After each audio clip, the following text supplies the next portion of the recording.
Hello and welcome to the Flourish Wellness Project. This is an online workshop for Wellness Wednesdays, and I'd like to start by acknowledging that Okanagan College is located on the traditional unceded territories of the Syilx Okanagan people and the Secwepemc people, and to express our deep gratitude to be living, working, and playing on these beautiful lands.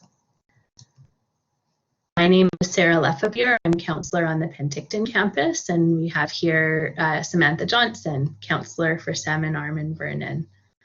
Our topic today is strategies for managing stress. We'll skip through the workshop guidelines since this is a pre-recorded version with no live participants. But the main thing is to really just take care of yourself. So you can always pause the session if you need to do something to take care of your needs, or if something brings up some emotion for you, and always know that there is more support available if needed. So don't hesitate to reach out.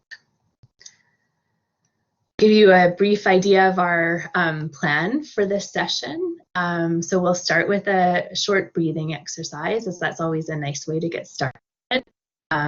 Give you a little opportunity to check in with yourself around the topic of stress. We'll look at what is stress, as well as the stress curve. We'll explore some signs of stress, as well as asking what you notice when your stress levels are high. And then we'll explore various different strategies that can help to reduce the impact of stress. And that'll bring us to the end when you have a chance to check out as well. Just sort of see what you want to take with you from this session together. Breathe. I always read this slide and go, okay. So I thought I would bring in belly breathing today. And this is a very simple breath. I'll tilt the camera a little bit so you can see. Make sure you're sitting comfortably. I like to make sure I've got both feet firmly planted on the ground and I'm feeling supported in the seat that I'm in. Just take a couple of natural breaths at whatever pace feels comfortable for you. Now place one hand on your chest and one sort of just under your rib cage. Basically, we're just going to be focusing on the movement of our belly as we breathe, feeling the air come into our belly. So you'll notice your lower hand moving out as you breathe in and moving back in as you breathe out. Your chest should stay more or less still. I'll guide you through 5 breaths. Typically, you would breathe in through your nose, and you can either breathe out through pursed lips or breathe out through your nose as well. So, and you can have your eyes open or closed, whatever's most comfortable. So breathing in through your nose. Feel the air filling up your belly. And then breathing out, feel your belly gradually emptying. Exhale all the way. You can even sort of use your hand to squeeze the air out.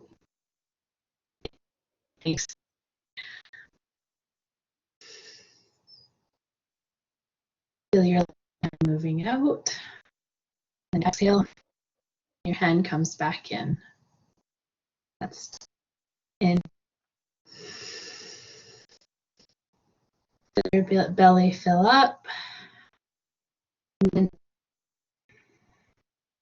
it empties. Inhale. Your lower hand moving out.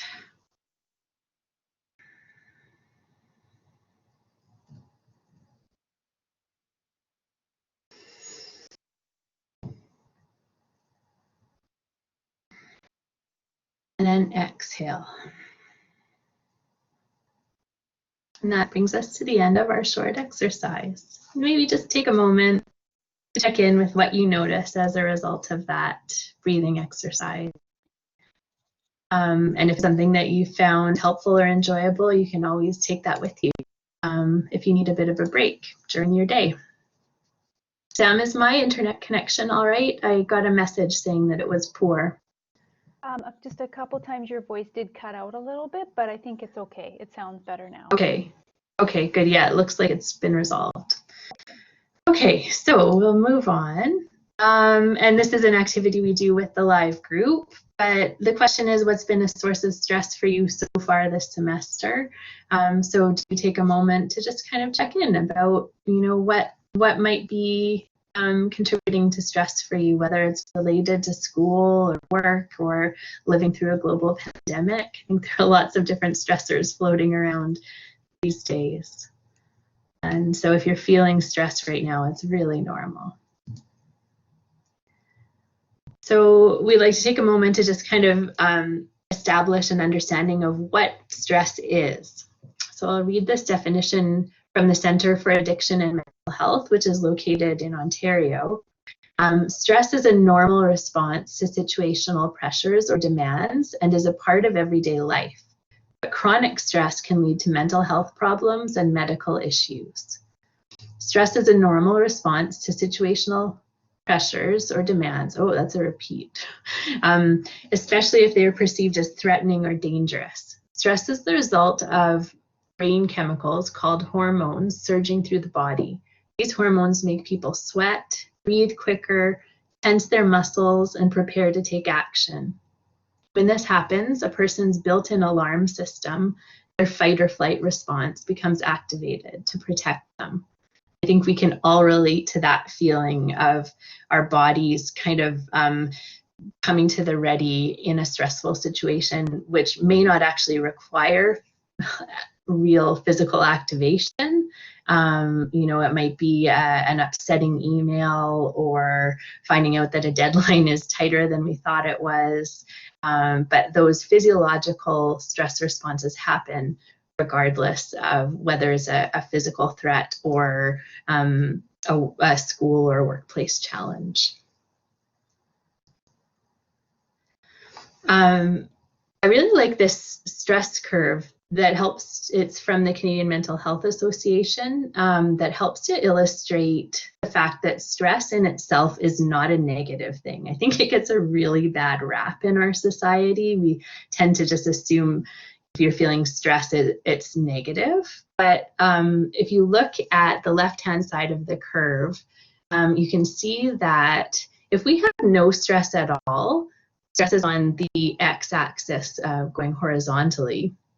So if we have very low or no stress at all, our performance, which is on the y or vertical axis, tends to be lower. So having some stress, and actually there's a category of stress that's known as eustress, which is considered to be positive stress. If we have some of that in our lives, that can actually contribute to our performance and can be associated with feelings of anticipation, stimulation, and challenge. Where the more negative or challenging experiences of stress or even chronic stress can happen is when there are really high levels, and often high levels over prolonged periods of time. So that's across the line in sort of almost the middle of the chart where it says resilience. There's kind of a peak level of stress that can really help us to be the best student and the best performer that we can be. But if we cross that line and we have too much stress, then it can lead to feelings of strain, dysfunction, burnout, breakdown, or even disorder. And you can see that performance levels tend to drop the higher those stress levels are. So this is what we would call distress, the more negative stress that we tend to talk about more frequently. And it can be associated with over-engagement, overreactive emotions, high levels of urgency, loss of energy as well.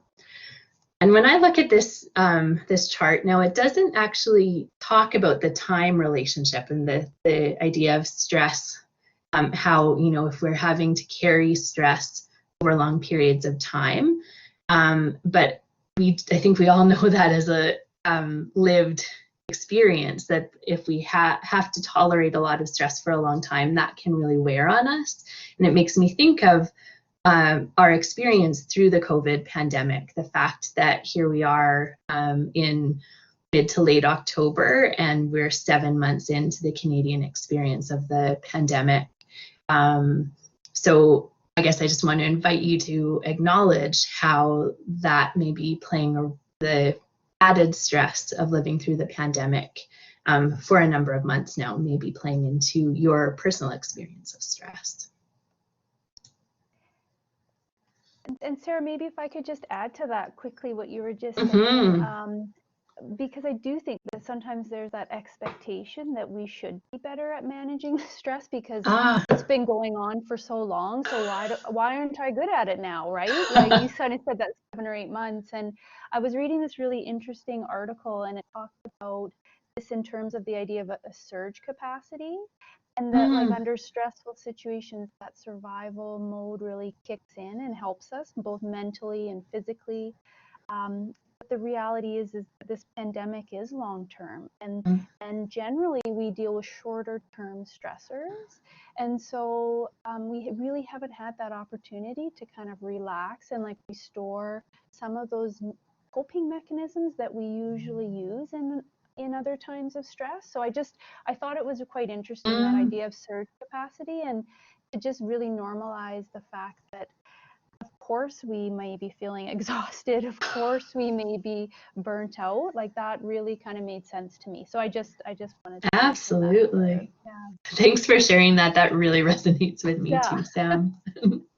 I think it's over to you now. Yes, it is. Yes, thanks so much. Research really does tell us that stress is experienced in all parts of ourselves, including our thinking, our feeling, in our bodies, and in our behaviors. And when we look at that curve that Sarah just showed us with that eustress, which can have a really positive impact on us, and then that scale can kind of shift into stress, I think it's really helpful to kind of know and to detect those signs that tell us that maybe we're entering that distress zone, or that we're in that distress zone. So this slide up here isn't an exhaustive list, but it is some common things that Health Canada lists as signs that you might be overstressed. So feelings of irritability, sadness or guilt, changes in sleep patterns, changes in weight or appetite, difficulty in concentrating or making decisions, negative thinking, loss of interest, enjoyment, or energy in something you used to enjoy, or restlessness. Those are all some common signs that you might be in that more distressed place on that curve. So that's just kind of good to know. And then we'll move to the next slide, Sarah, if you don't mind. Kind of building on that last slide, knowing how you individually experience stress is also really important, because it allows you to notice those cues. So what is true for you when you're under stress? And in our usual workshop, we'd have people use the whiteboard up here to fill out different parts. But for the purposes of this, because it's pre-recorded, I'll just kind of highlight maybe a couple things in each of the different categories. And I just encourage you to kind of think for yourself what is true for you. So some physical sensations that might be common are headaches, muscle tension or pain, chest pain, fatigue, clenching of jaw, loss of sex drive, digestive issues, nausea, rapid heart rate. Those are just a few physical sensations. Some emotions that could be commonly experienced under stress or depressed, maybe anxious, more irritable or quick to anger, maybe feeling overwhelmed, feeling detached, maybe feeling unmotivated or restless. Thoughts category, some common signs could be racing thoughts. It could be negative thoughts to yourself or defeated thoughts, or it might be hard to even think clearly at all, to even have clear thoughts. And then in the behavior, could be trouble sleeping, either too little or too much, could be trouble concentrating, could be withdrawing or an angry outburst, over or under eating, using more drugs or alcohol, troubles making decisions. Those are all just some quick kind of common signs. But I really encourage you, there's no right or wrong way to respond to stress. But the takeaway is that it's helpful for you to know what is true for you, because then it kind of acts as a cue to signal, okay, maybe I need to take some actions to help myself in that area. And we'll go on to the next slide, please, Sarah. And so this is just maybe another tool for you to use, because sometimes in those moments of stress, it can be hard to know even where to begin. It can be hard to make the decisions, and it can feel really overwhelming. So this is a HALT. It's an acronym and a tool that you could possibly use to help yourself. It's just a quick kind of self-check or scan of your own kind of personal wellness in the moment. So asking yourself, am I hungry? Am I angry? Am I lonely? Am I tired? If you answered yes to any of those, then maybe trying to take an action to remedy that situation could be helpful. So if you're feeling hangry, I say angry because I get angry. If you're feeling hungry, you may want to eat something. If you're feeling angry, you might want to take an action to help yourself that feeling. That could be going for a run, or even trying to express that feeling to somebody, or having a good night's sleep if you're tired. Those are just all some things you could do, action steps you could do to help yourself. The idea is just to try to bring yourself to the present moment as a starting point, because some of those factors up there can really speak into our capacity to manage stress when it arises. So just another tool for you to think about when we're talking about stress. And we'll move to the next slide, please. Right, so yeah, although stress itself can be unavoidable at times, I think it's important to know that it doesn't always have to lead to suffering, or it doesn't always have to be a place that you get stuck in. So having tools to manage it and to take action can really be helpful. So what we would do in our normal workshop is to brainstorm some ideas around what helps you when you feel stressed. So I just encourage you right now, if you even want to pause the video or just write down some things that help you when you feel stressed, because being able to identify some of those concrete tools to use in those moments of stress can be really helpful. Even just writing them on a piece of paper and a Post-it note or putting it somewhere, and it's just a way for you to have a tool to go and remind yourself in those moments of stress, what are a few things I could do here to help myself? I know for myself, when I feel stressed, what helps me is breathing. I sometimes hold my breath when I feel stressed. Another thing, I know if I'm going to have a really stressful week or a month or something like that, I always book a massage, because I carry a lot of tension in my body. I clench my jaw, so I just know for me that helps me to kind of relax. How about you, Sarah? Is there anything that jumps to mind for you that you use when you feel stressed? Yeah, absolutely. If I have enough headspace to allow myself to go for a walk, like as short as just around the block, that usually helps me to calm down a little bit and just gain some perspective. I find I do some of my best thinking when I'm walking. And then I guess others are journaling, like just writing out what I'm feeling so that I'm not holding it inside, or having a bath. Awesome. Those are great suggestions. Okay, and I think I hand it back to you now for looking at some strategies. Great, thanks, Sam. So yeah, there's a lot of information that we want to share with you. So we'll be moving relatively quickly through the next few, the items on the next few slides, but I will give you a couple of demos of how you might use a couple of the different strategies. So these are strategies for reducing stress. They came from the Government of Canada, Health Canada. And the first one is quite simple, really, and very effective. Yeah, I just told you that I like to journal and write out what's going on for me when I'm feeling stressed. And I'm going to give you a little bit of an example of how I do that. I actually like to do a mind map often, because when I'm feeling stressed, my brain can kind of feel like this, like a big ball of yarn that's just all tangled up and I don't know where to begin. Can anyone relate? So what I find useful about writing is it gives me a way to kind of separate things out and get some of that perspective I was talking about, so that I can figure out, okay, so what do I do now?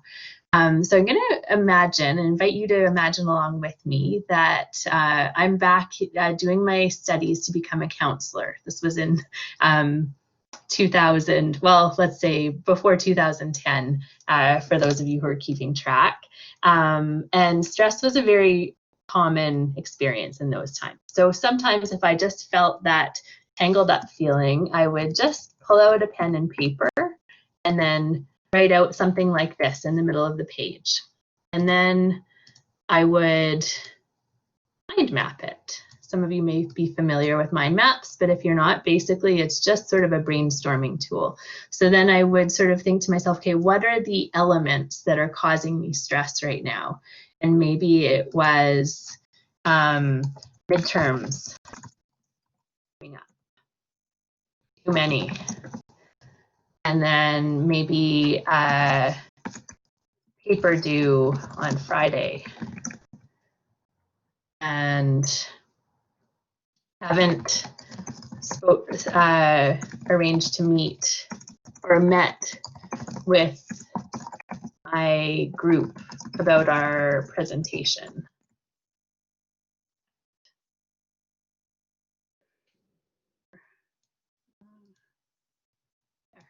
Okay, and then, oh, you know what? Also, sometimes no clean clothes left. Get the idea. So I would just kind of like think about what are the different elements that are weighing on me. And then from there, first of all, there would just be like, oh, okay, I'm not holding it all in. It's at least it's here on the paper and it feels a little bit more manageable. But then from there, the next step is to think about what steps can you take to address the things that are causing you stress. So again, I would draw some lines like this, and then identify the things that I could do. So, well, this one was easy. So I'd sometimes start with the things that were less mentally demanding. So do laundry on a study break. And maybe fold clothes,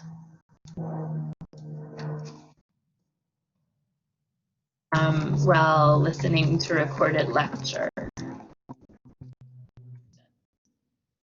And then for the paper, maybe it would be like, hopefully not just create outline, because hopefully I'd already done that, but let's say I was really running late, create outline, and then I always like to have a good to-do list stemming from an outline. So then I would add that. So then all of a sudden, the sort of problem areas start to generate their own action steps, and making them small and manageable rather than just like write paper, but actually thinking what are the specific things that I can do really helped me to move from a place of feeling overwhelmed to figuring out, okay, what are the steps that will lead me in the right direction. So this is something that you might want to try yourself. Just pull out a blank piece of paper and think about what are the different stressors that are going on for me and what might I do about them. I'm actually going to go back to the previous slide to continue the list. So yeah, work towards solutions really involves identifying what are the steps I can take to help to reduce my stress or address the issues that are going on, and then obviously to start doing those steps. Talk about what's bothering you. Talking about what we're feeling inside is another way of externalizing and feeling like we're not alone in carrying whatever load it is that we are currently struggling with. So whether that's with a friend, family member, or a trained professional, that often can be really beneficial.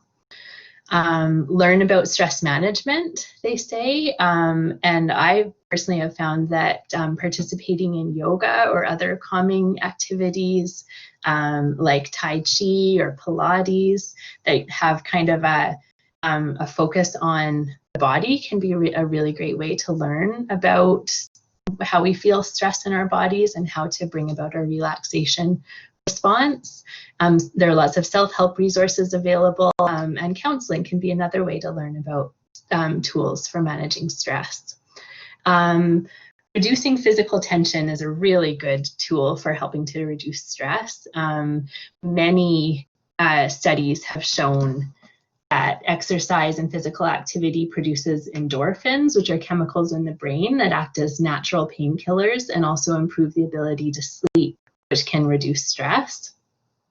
And that regular participation in aerobic exercise has been shown to decrease overall levels of tension, elevate and stabilize mood, improve sleep, and improve self-esteem.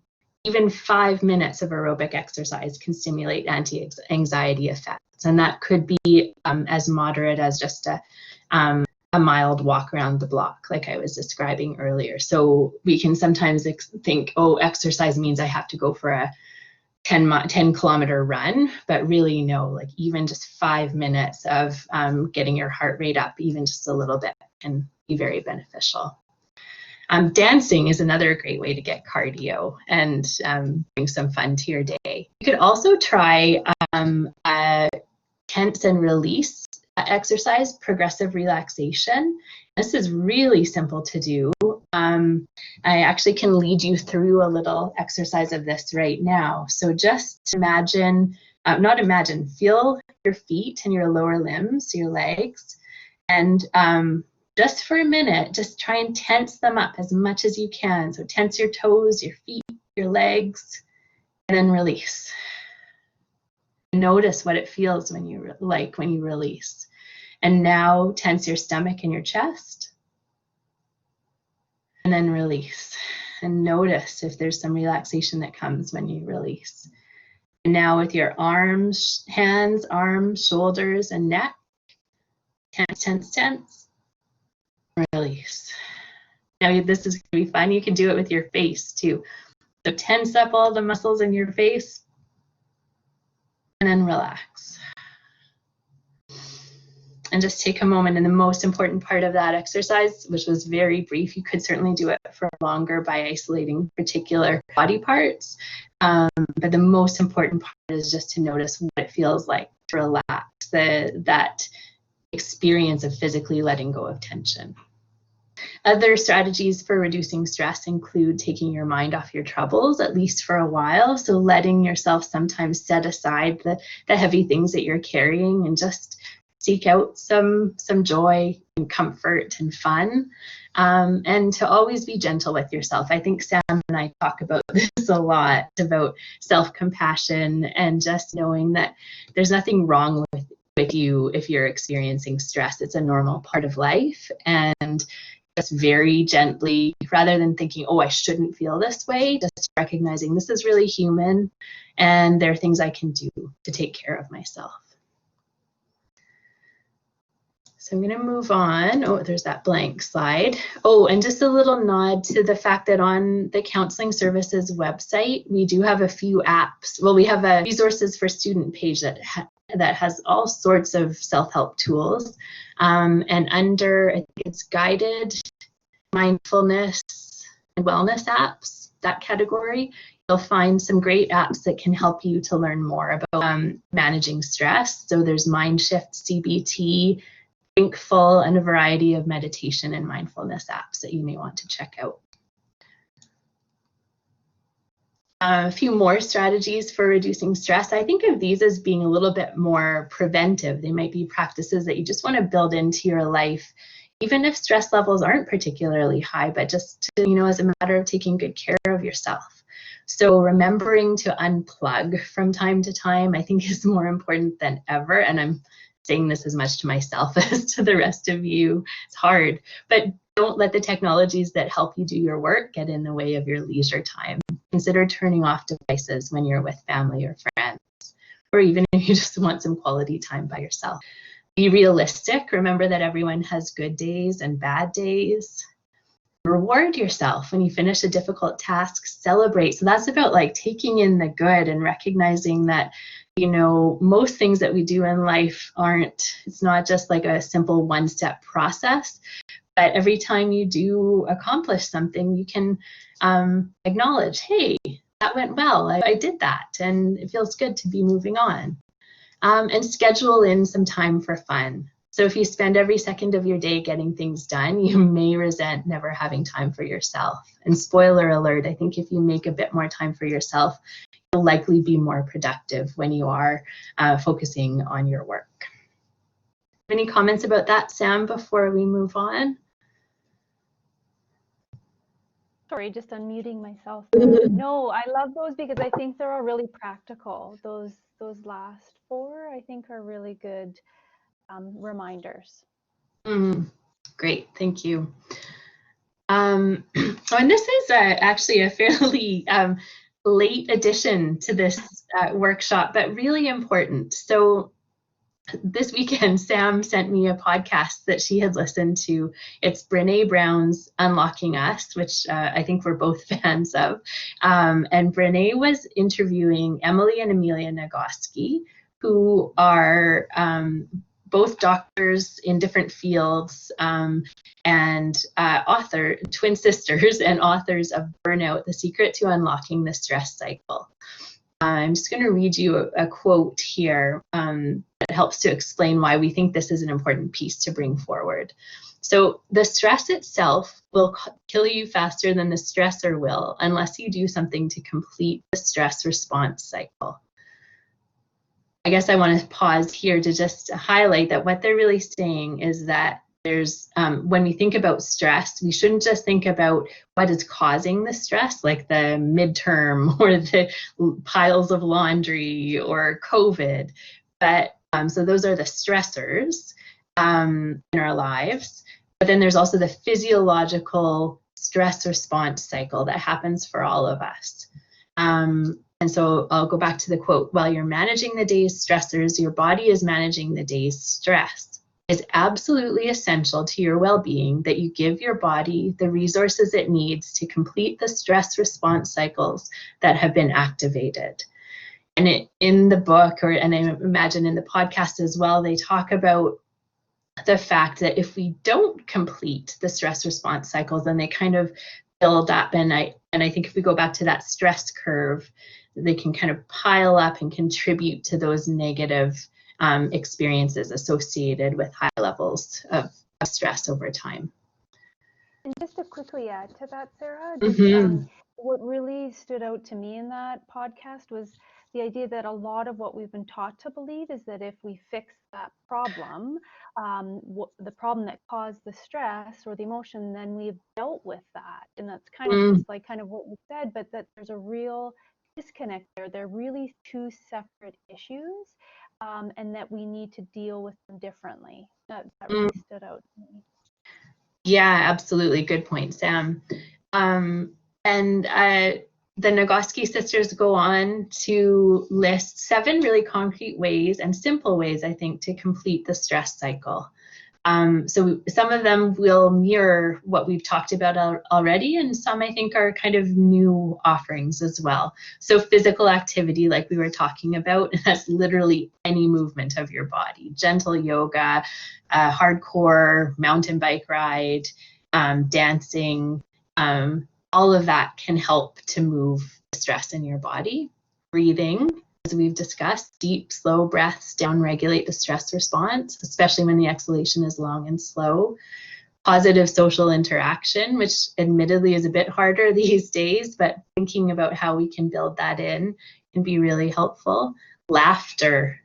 I had a really good belly laugh for the first time in a while this weekend, and I was reminded how soothing laughing really can be.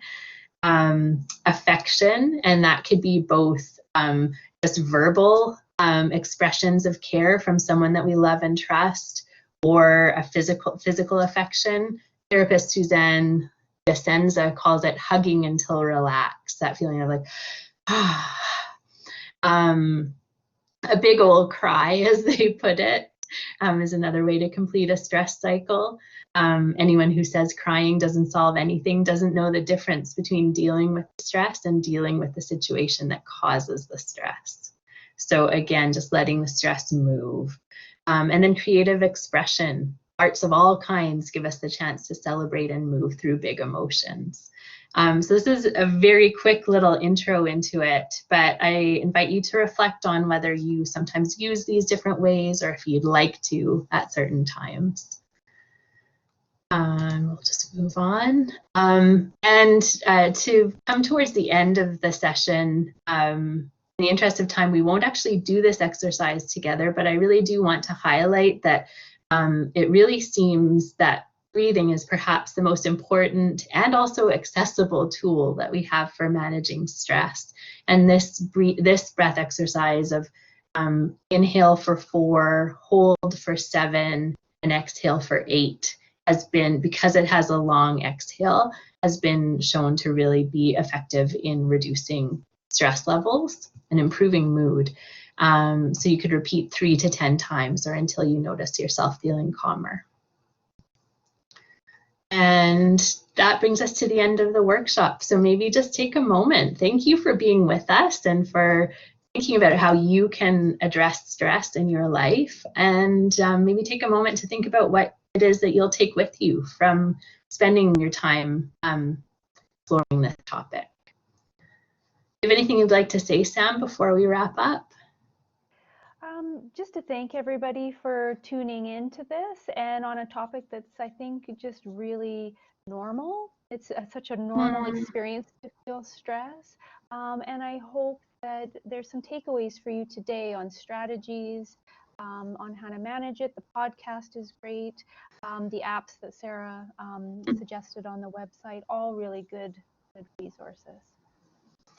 Yeah, good point, Sam. And we will be adding a link to the podcast and to the apps into the Flourish Wellness Project Moodle. So you could always check that out if you want to find out more. And the Burnout book by the Nagoski sisters is available through the Okanagan College Library if you'd like to read it too. And just a quick reminder that supports are available. You can find out more on the Okanagan College website, both for students and employees. And yes, please take good care of yourselves and each other. Thank you for being with us. Bye, everyone. Bye.